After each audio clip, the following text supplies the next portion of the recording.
which says,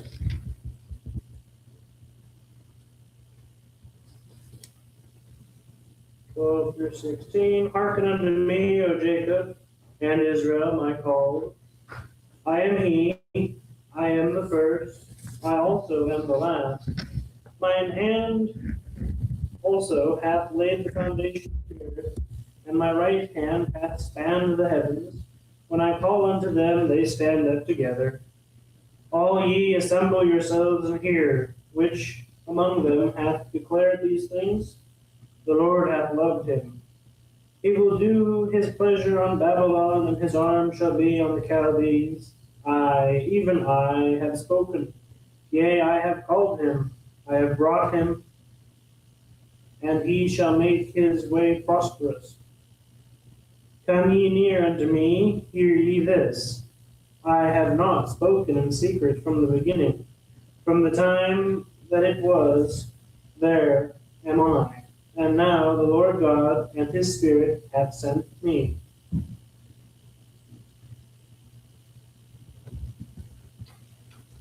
Okay.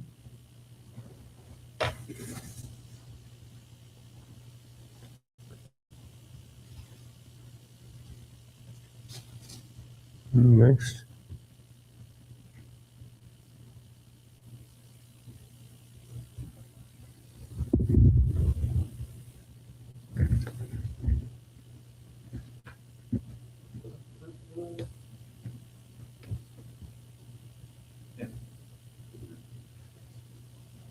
Verses 12 through 16.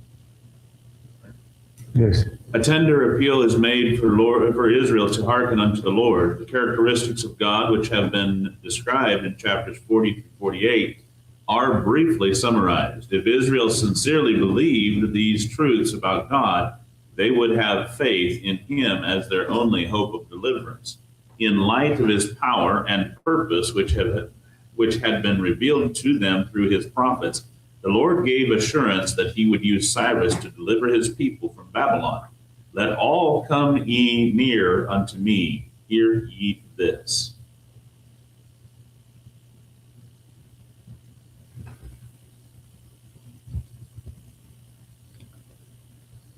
Question or comment? Well, there again, he talks about using Cyrus. And he did.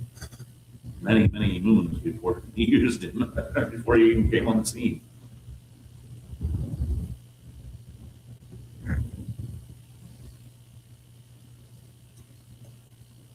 Ezra?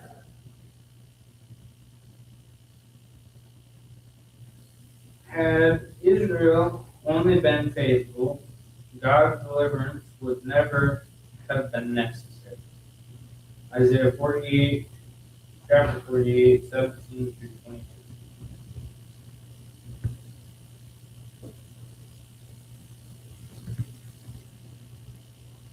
Thus saith the Lord, thy Redeemer, the Holy One of Israel, I am the Lord thy God, which teacheth thee the prophet, which leadeth thee by the way that thou shouldest go.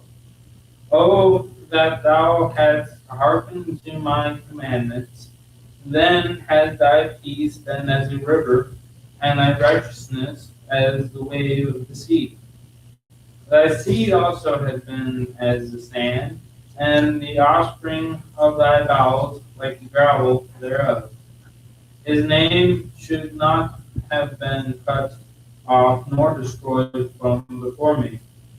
Go ye forth of Babylon, flee ye from the Chaldeans, with a voice of singing, declare ye, tell this, usher it even to the end of the earth. Say ye, the Lord hath redeemed his servant Jacob, and they thirsteth not, if he led them through the desert. He caused the waters to flow out of the rock for them. He clave the rock also, and the waters gushed out. There is no peace, saith the Lord, unto the wicked. Okay.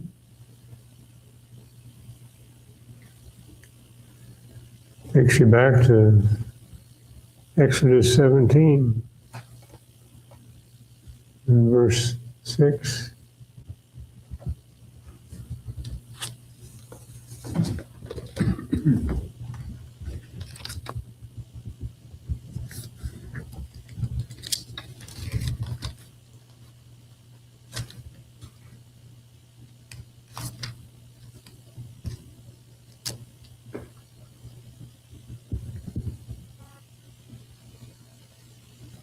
Says, behold, I will stand before thee there upon the rock in Horeb, and thou shalt smite the rock, and there shall come water out of it, that the people may drink.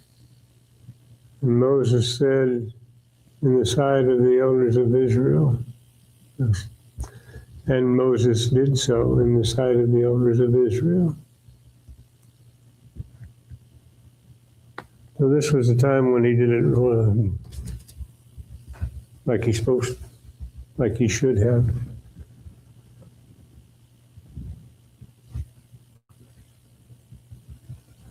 God is true to his promises.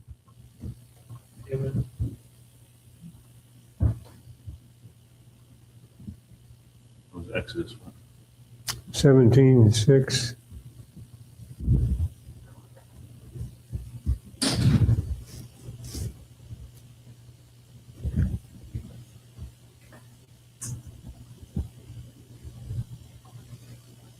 Question, comment?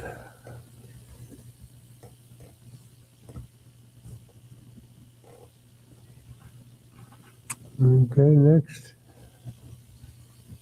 Verses 17 through 19. The Lord loved Israel and desired to lead her in the profitable way. If she had only hearkened to his commandments, she would not have suffered captivity. Her peace would have been calm like a river. Her righteousness would have wrought the blessings attendant with salvation in constant and non-ending succession, like the waves of the sea. Her seed and offspring would be as innumerable as the grains of sand on the seashore.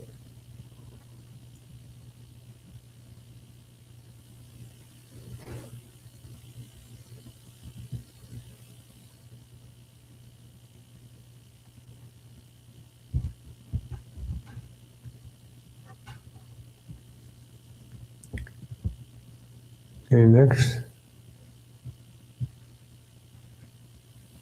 Verses 20 and 21. Israel will be delivered from Babylon and shall go forth singing. The Lord hath redeemed, delivered his servant Jacob. The description of how the Lord will provide for their needs is reminiscent of the deliverance from Egypt and of the Lord's care of them through the wilderness of Sinai.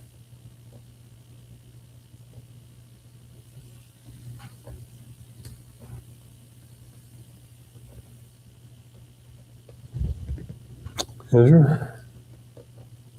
Verse 22. In sharp contrast to the blessing upon the righteous, God will bring utter ruin and desolation to the wicked.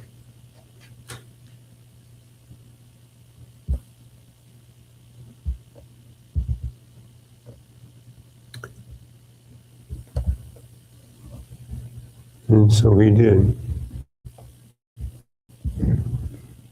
And so he does. If you write it as a book, that would be the ending paragraph. And so he did, and so he is. Summed up really nicely. Yeah. An application for today. Isaiah 47, verse 8. Babylon is the symbol or type of the Roman Empire in the book of Revelation. Cross-reference Revelation 14, verse 8, 17, or chapter 17, verse 5, 18, verse 2, 10, and 21. Both cities were the capital of world empires. Both became arrogant, worshipped false gods, and opposed the people of the one true God. Babylon fell, and likewise Rome fell. Never since that time has there been a world empire, but the kingdom of God, which is worldwide in scope, continues to stand. Cross-reference Daniel chapter 2, verse 44. And those who serve the Lord in that spiritual kingdom shall be victorious and shall be blessed throughout eternity. Cross-reference Revelation 14, verses 12 through 13, and 21, verses 1 through 7.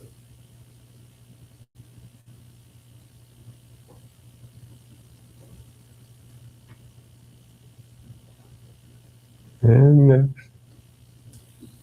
Isaiah 48, verse 22. By God's grace, redemption is extended to the faithful, but he does not force his blessings upon anyone. Those who choose to continue in wickedness shall find no peace. Ephesians 2, 8 through 10, Acts 10, 34 through 35, and Romans 2, verses 6 through 11.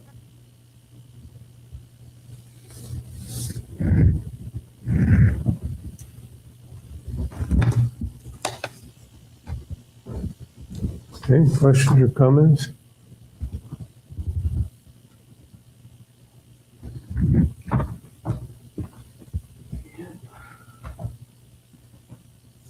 I think it's really important to remember that we cannot continue in sin once we have been crucified. You know, once we've put to death that man on the cross, we need to remove ourselves from that situation, from that sin.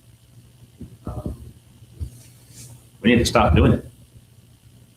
We can't go back and continue. There's too many out there that try to claim to be gods and yet, as in God's children, and then try to yet live the life that they want to live or that they had been living previously. Oh, well, you know, I've been baptized, or I've, you know, using the philosophy of the denomination. Well, I've invited him into my heart. I'm a Christian. I'm saved. And yet they go out and they live like demons the rest of the week. You know, you can't do that. Mm-hmm. God says you have to be different. You have to, and of course you have to do it. You can do that, but there are unfavorable consequences. Yeah, you can't do that and expect to be saved because it ain't going to happen. God says it will not work. Okay. That relationship is not sustainable. It's what? That relationship is not sustainable.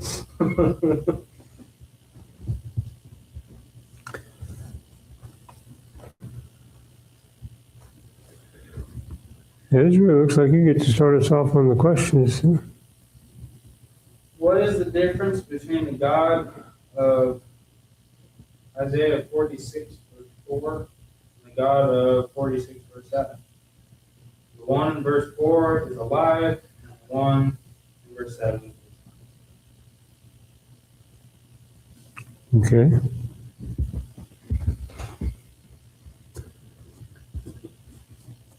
Very true. Kind of a key difference to have in a God. So, are there other answers? I said verse 4 has power. Verse 7 has no power. It needs to be carried. Okay. And that's kind of the biggest difference is in verse 4, what you have is God saying, I am he, I will carry you. I'm doing the carrying. And then in verse 7, you have they bear it. You know, they have to carry the God of verse 7. So it shows in like Hosea says, there's no power, there's nothing there, there's no life in the God of 7. Because the people that make it are the ones that have to do all the heavy lifting. It's a dumb rock. Or dumb piece of wood.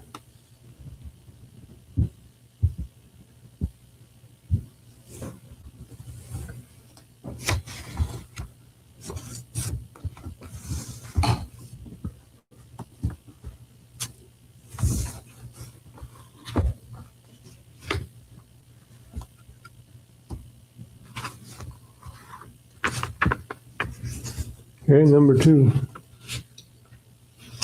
When does God declare the end? From the beginning. 46 verse 10.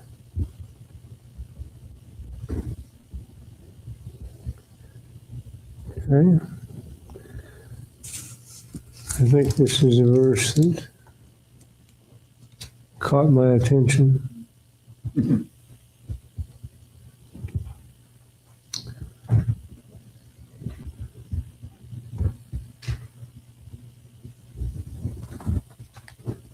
It's remember the former things of old, for I am God and there is none else. I am God and there is none like me. Declaring the end of the beginning, or end from the beginning, and from ancient times the things that are not yet done. And you kind of, I had to read it over 2 or 3 or 4 times to kind of get it worked in my mind what he was saying, and duh. You know, it's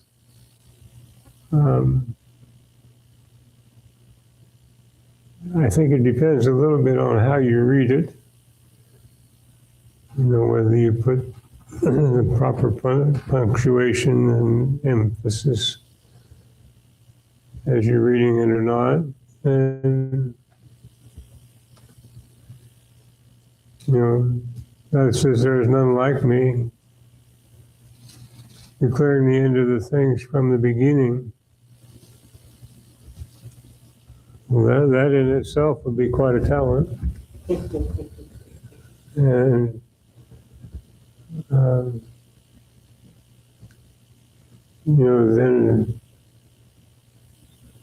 and from ancient times, the things that are not yet done.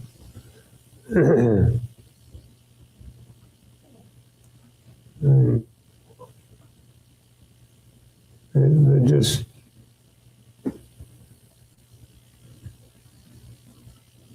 kind of paused me to think about it a little bit.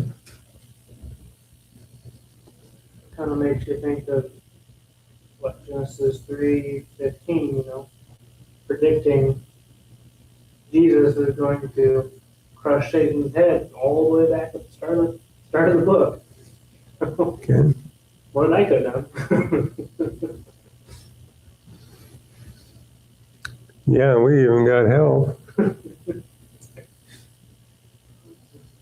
The closest I get to that is going, this cake is going to be absolutely delicious when it comes out of the oven. That's about as close as I get.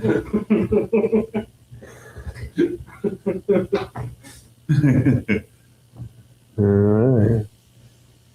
The proof is in the pudding. You know, when you first read verse 10, it sounds like he's declaring, okay, the beginning and the end, as in, okay, well, I'm putting an end to this.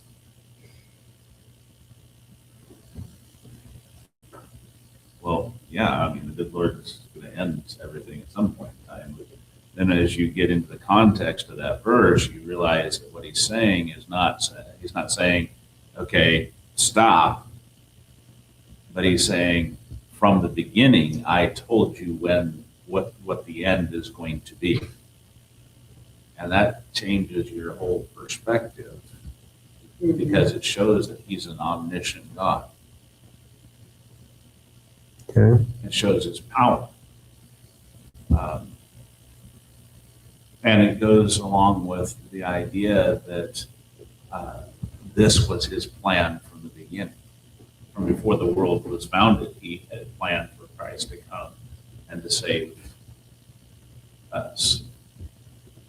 And that just, like you said, boggles the mind that he knew all of this before he even created the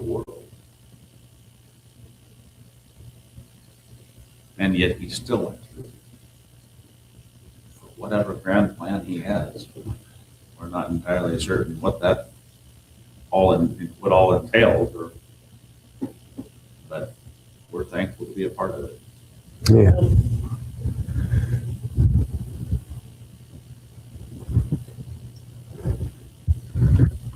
That's kind of what I was trying to say, just if you don't read it properly, you don't get the full benefit. It's almost like two different teachings, in the same verse or verses.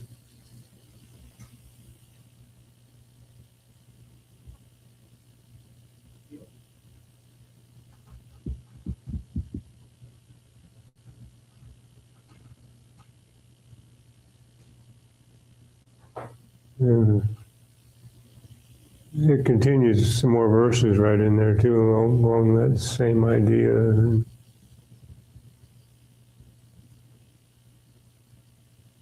Ready for what I'll share?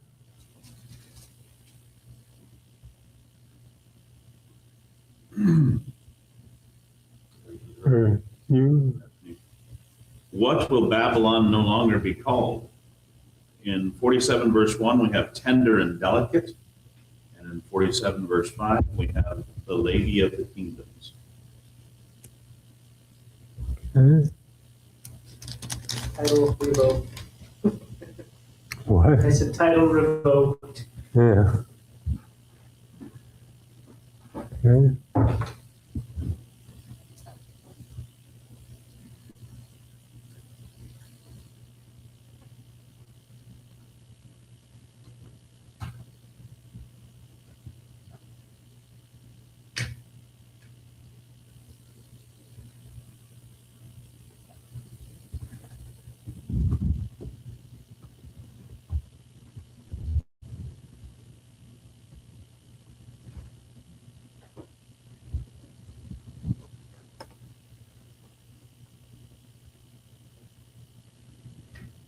Number 4.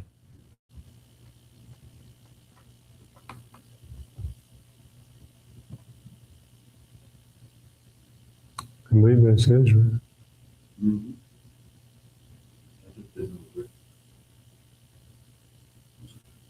What did Babylon say to herself in the time of prosperity? I shall be a lady forever. 47 verse 7.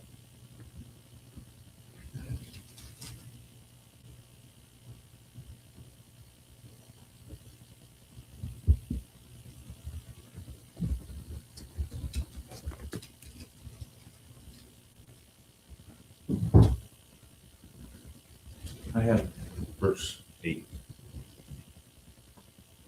You say in your heart, I am, and none else is beside me. I shall not sit as a widow, neither shall I know the loss of children.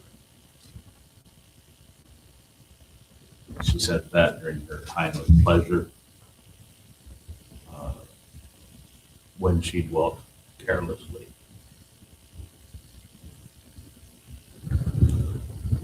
Verse 8.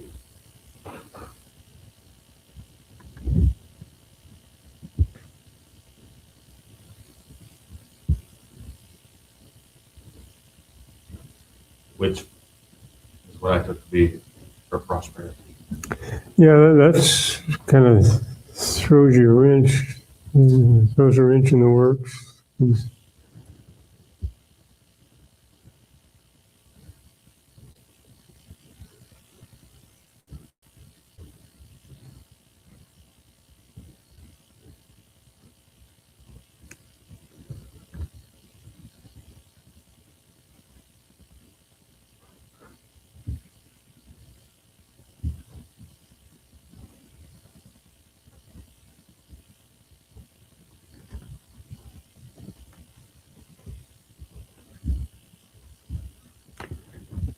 Okay, next. Five. what was said to have perverted Babylon, their wisdom and knowledge. 47, 10. Okay.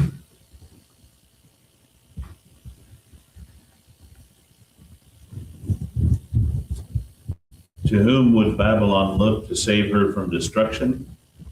I said for enchanters, sorcerers, and counselors, 47 verses 12 and 13.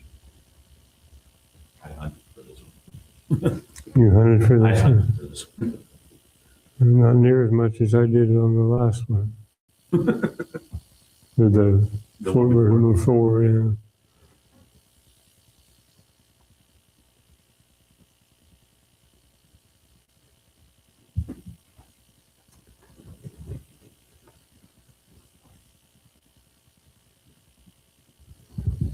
Okay, next. Though Israel swore by the name of the Lord, it was not in what? Not in truth nor righteousness. 48 verse 1.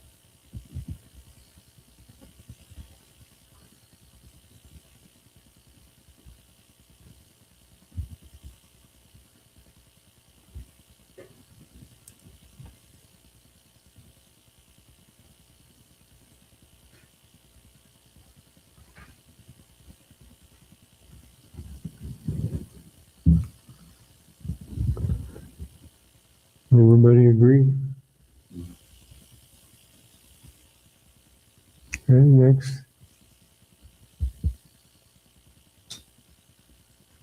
Oh, why had God declared this to Israel from the beginning? They couldn't give credit to the idols. 48. Okay.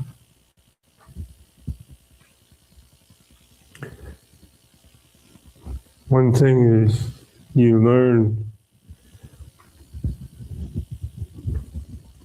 in Bible study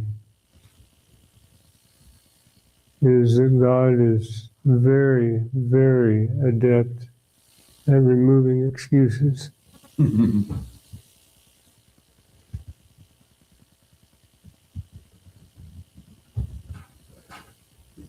this is an example.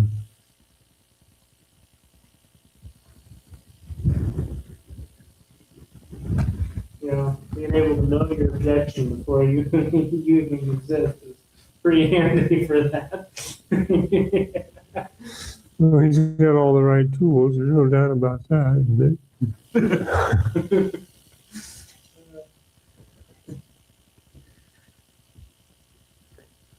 he likes to cover all the bases. Yep.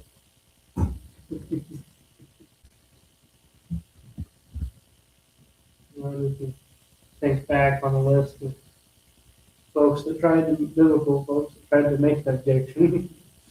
Moses, I can't speak. Well, then I'll have your brother Aaron do it. Yeah. You know? Yeah. You can just kind of go through a list of folks. There's lots of examples. Yeah. Number 9. How had God chosen to refine Israel? The furnace of affliction, 48 verse 10. Behold, I have refined thee, but not with silver. I have chosen thee in the furnace of affliction.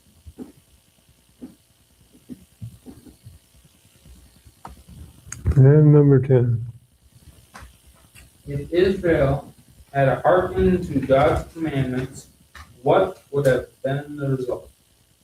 I said they would have had peace as a river. 48 verse 18. Peace like a river. Peace like a river. Couldn't read that without thinking about it. Yeah. Yes, they did a couple songs about that. When peace like a river.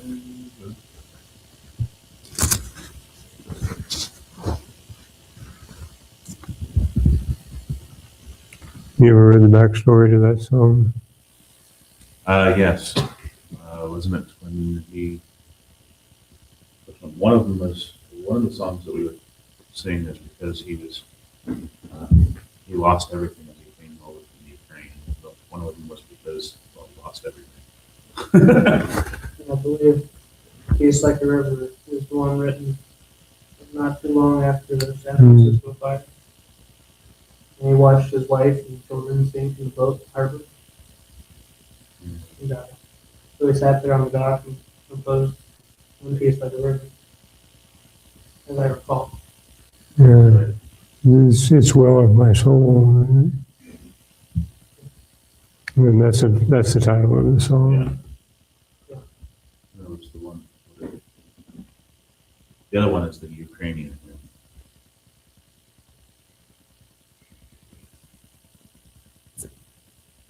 I'll have to look it up.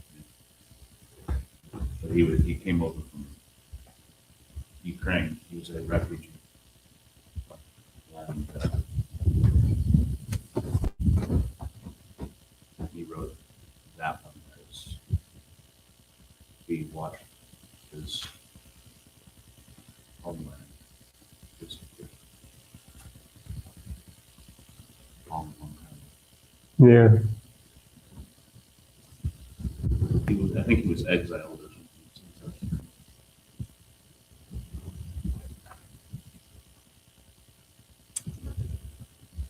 Okay, any question or comments on the study questions? I guess we're ready for the true false. Number 1, God purposed that a man from the east would execute his counsel. True, 46:11.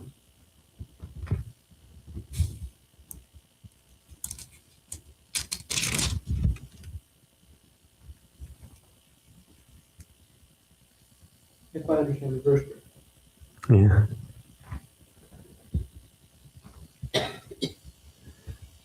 Yeah, calling a ravenous bird from the east, the man that executed my counsel from a far country. This is George liked to point out the Hebrew parallelism. It means you say the same thing, say something, two different things that mean the same thing. And this is a case of that. So this is calling a ravenous bird and a man to execute the counsel from a far country.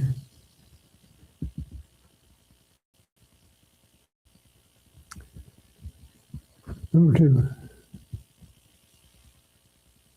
Babylon showed mercy to God's people who were given into their hand. False, 47, verse 6. I was wroth with my people. I have polluted mine inheritance and given them into thy hand. Thou didst show them no mercy. Upon the ancient hast thou very heavily laid thy yoke.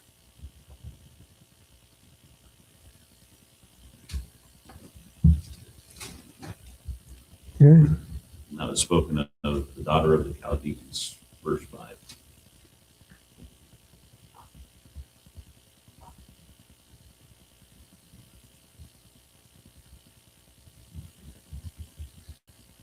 Number 3.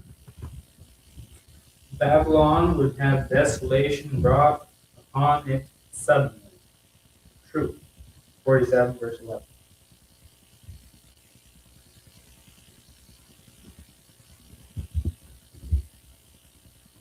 Number 4.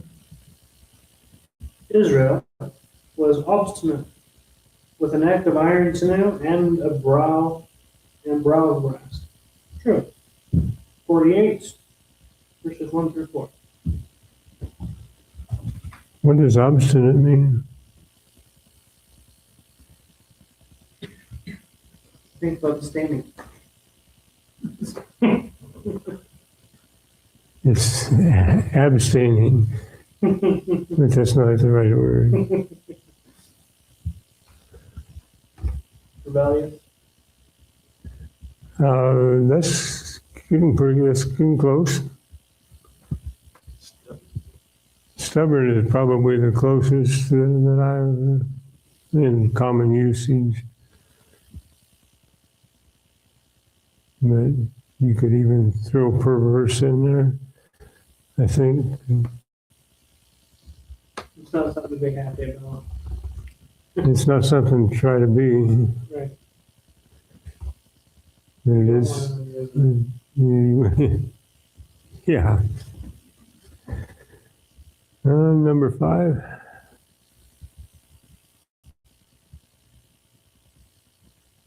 There will be some peace for the wicked. 48 verse 22 says false. For there is no peace, saith the Lord, unto the wicked.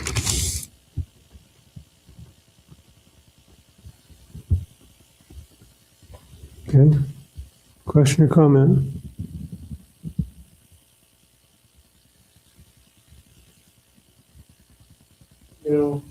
Reading through all this, pretty easy to tell which side you're going to want to be on. Why do we spend so much time on the other side? I have no clue. We're idiots.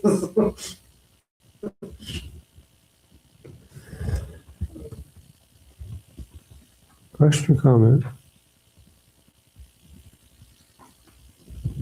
I got the issue.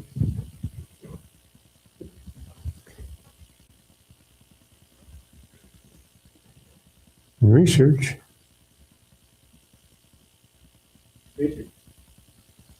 Where is Isaiah 47:8 quoted in the New Testament, and to whom it is applied? Revelation 18:7-8. It's applied to Babylon and those that sin with her.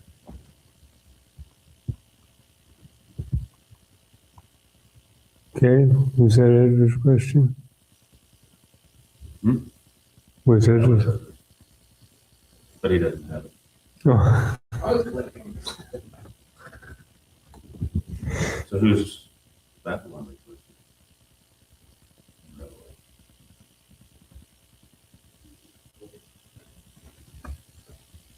Since Revelation figured it. Since Revelation figured it, who's Babylon referred to?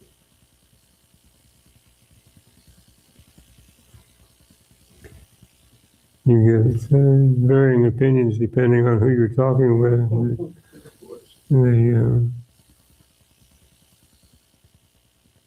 And I think perhaps it's used for more than one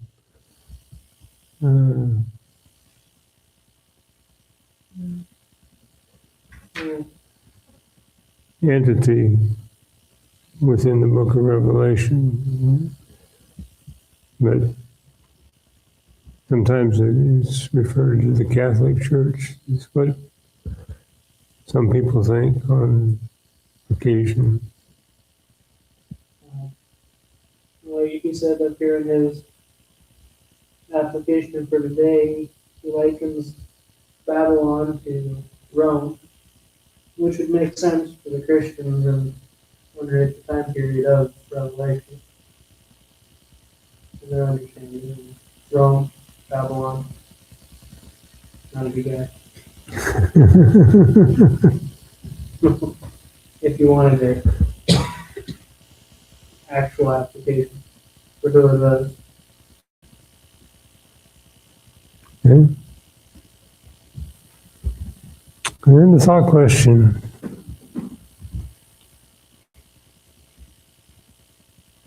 We might say we don't make graven images and bow down to them, so we are not guilty of idolatry these days. Can we be guilty of idolatry without making molten images? And that is yes. How? When we put anything in place of God, we have made an idol. If we raise our opinion above that of God's standard, we have put ourselves on that throne. And Therefore, we've made ourselves gods. We've made ourselves the ultimate standard, and thus we are our own idol. If we chase after riches, we have made riches our idol. We chase after power or maybe the latest, greatest thing. For example, houses, cars, TVs, computers, whatever it may be. Whatever we chase after, that is our idol. That is our God. So if we chase after God, we pursue righteousness, and as 1 Timothy chapter 6, verse 11 says, we're supposed to pursue after godliness and love and faith and the rest of that. I should know because that's what we were talking about in our devotion today. I can't call it off the top of my head. If we pursue after that, then we've made godliness, we've made God our God. But if we pursue after the other things, then we've made them our God. And it could be that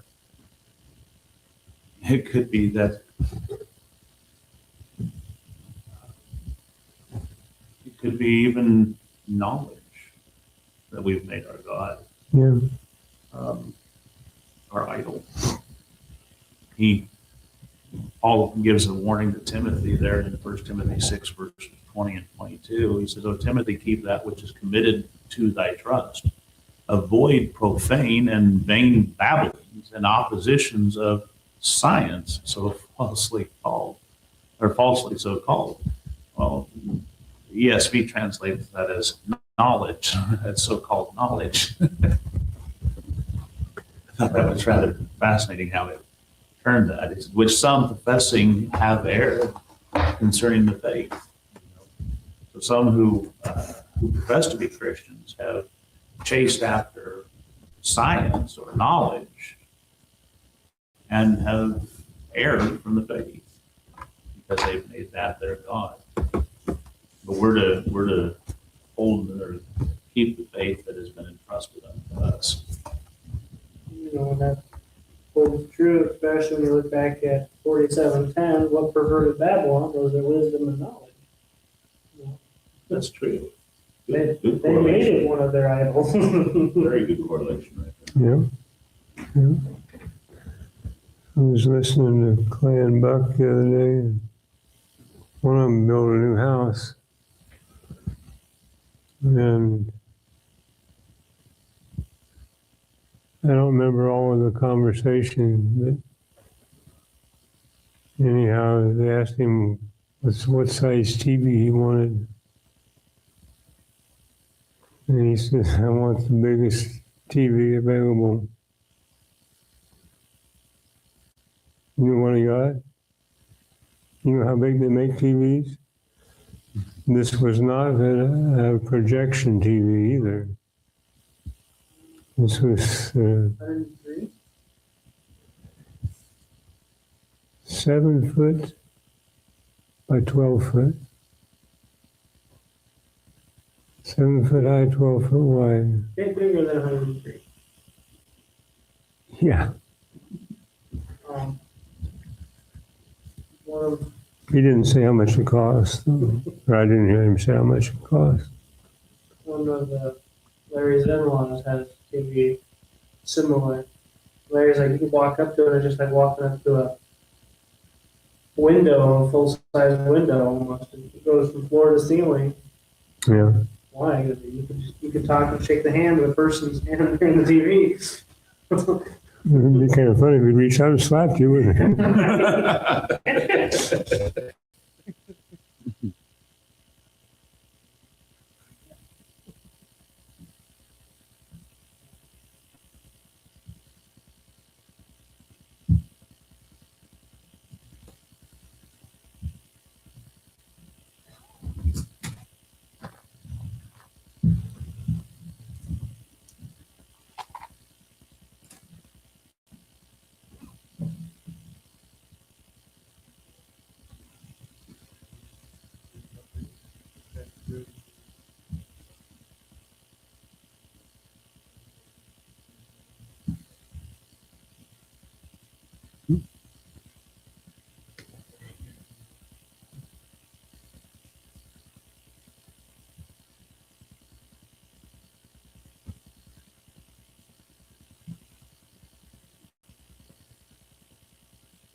worked out good when we had a color TV.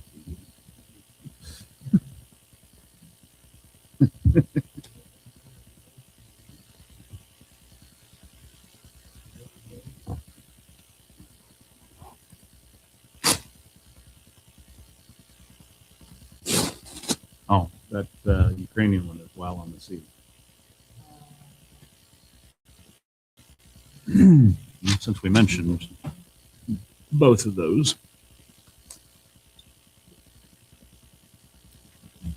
let's start with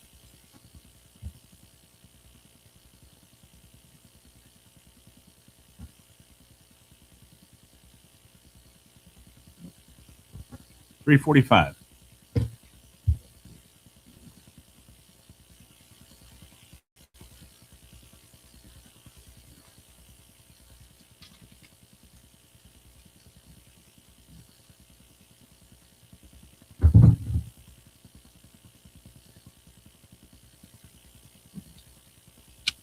$345.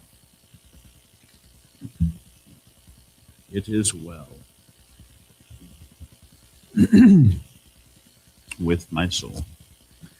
When peace like a river attendeth my way, when sorrows like sea billows roll, whatever my lot, thou hast taught me to say, it is well, it is well with my soul. It is well with my soul. It is well, it is well with my soul. Though Satan should buffet, though trial should come, let this blessed assurance control, that Christ hath regarded my helpless estate, and hath shed his own blood for my soul. It is well with my soul. It is well, it is well with my soul. My sin, oh, the bliss of this glorious thought. My sin not in part, but the whole is nailed to his cross, and I bear it no more. Praise the Lord, praise the Lord, oh my soul. It is well with my soul. It is well, it is well with my soul. And Lord, haste the day when the shall be sight, the clouds be rolled back as a scroll. Drums shall resound, and the Lord shall descend. Even so, it is well with my soul. It is well with my soul. It is well, it is well with my soul. 774.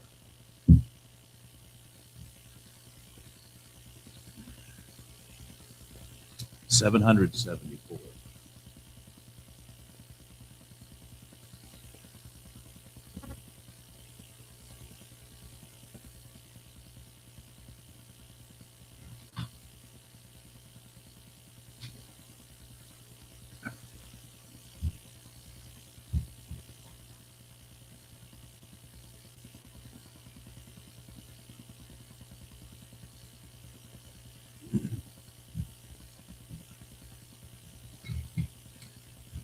While on the sea hear the terrible roaring, see how the boat of my life rolls with me. In fear of death and in deepest of anguish, Lord, hear my prayer, watch my soul on the sea. Save me, O merciful Father, forgive me. How as my life with its ending I see, my youthful strength has been spent in a battle.